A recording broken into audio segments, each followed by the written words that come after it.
we kind of wanted to clean this image up a little bit and not have the comet look funny.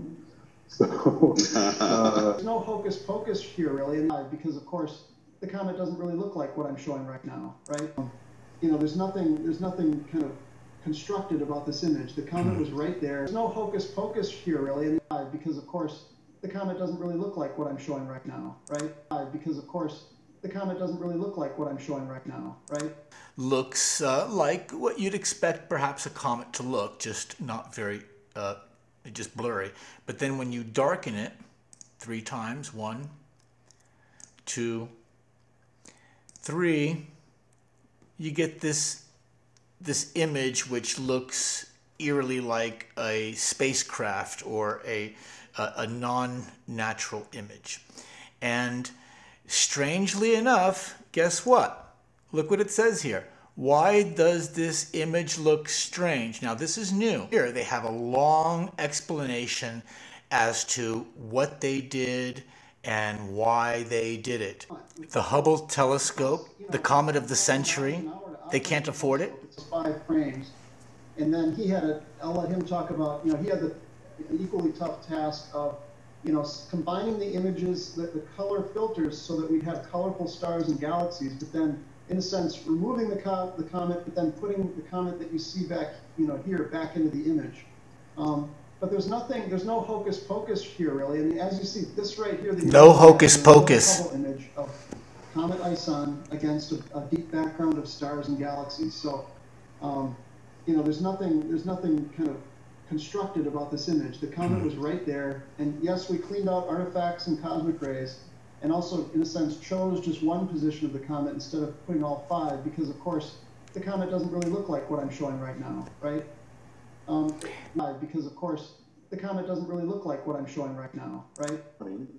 Because the comet trailed between the exposures. So that's why we kind of wanted to clean this image up a little bit and not have the comet look funny. So, we basically replaced the comet with one of the individual exposures.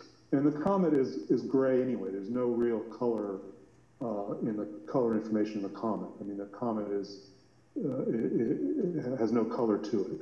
Okay, so here it is right there. Now this is what he is admitting, that the comet doesn't look like that.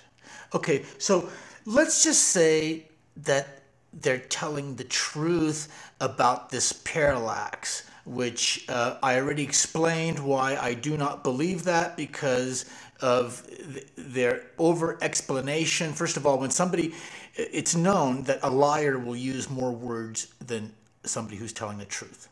If you ask somebody a question who's lying, they're going to give you twice as many words, and investigators can simply count the words and know that somebody's lying. Okay, and in the same way, they've got all these different videos up, all these different explanations up, and it's the only comet that they've ever done this with, the comet of the century, and they're explaining how these are 3 different exposures, all the same 440 seconds, and yet this one is a pinpoint. And that the only way that would be possible is if the comet and the Hubble telescope are in direct head-on collision for those 440 seconds. Not going to be likely, folks. Not going to be likely. Okay. Okay. So here you can see the history. Here's the image. Let's just say this is the image put out by the NASA, and they're giving you all those different explanations and parallax and exposures and this and that, and this is the image that they give you. Okay, now if you look behind the image, okay, this is what they're saying they did. Now I'm just going to go backwards in my history here to show you what's in that image. Now you see, okay, now I know this is a little funny and I don't mean to disparage anybody. I'm simply using this as an example. Okay, let's just say that there is and so he's got these 3 pictures, right? And rather than taking one of the pictures, which would be a representation, either one of these 3, and giving us a clear shot of it, what we're expected to believe, that somehow it's good for us, good for science, scientific, to do this with the picture, to simply blur it out, combine the images, and feed us this and explain it with all this gobbledygook, right? And even if the gobbledygook is true, then this is worse, right? This is worse. Because they're concealing with a cloud. A cloud is, is a coma. There's something that's just not adding up. Now let's go to the Hubble site and look at the two pictures that we have of Comet ISON that are put out by the Hubble. Now it's this image here and this image here. Now if you look at this image, anybody who knows Photoshop, look at this image, okay?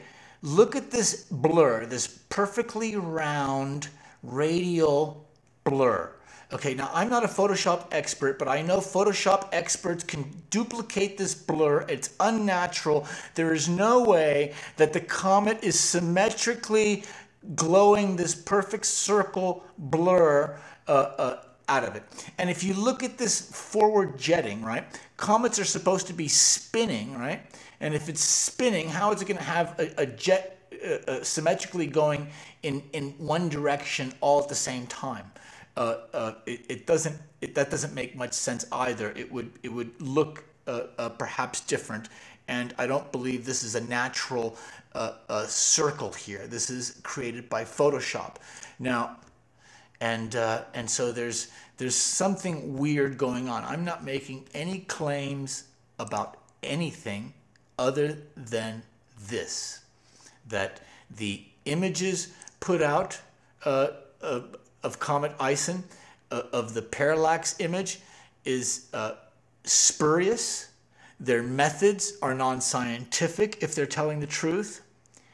And the Hubble images of the comet are not normal either. They've been blurred, unnaturally blurred. This is right here is an unnatural blur.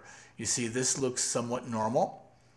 This looks like Photoshop. And if they did it here, and they're admitting, actually, if you just, listen to what they're telling you, they're admitting that it doesn't look like that. And yet that is the image that they put out. And so what I want to let everybody know is to question everything. Don't get overly excited, and to have faith, because that's the only thing that is going to protect you. Thank you.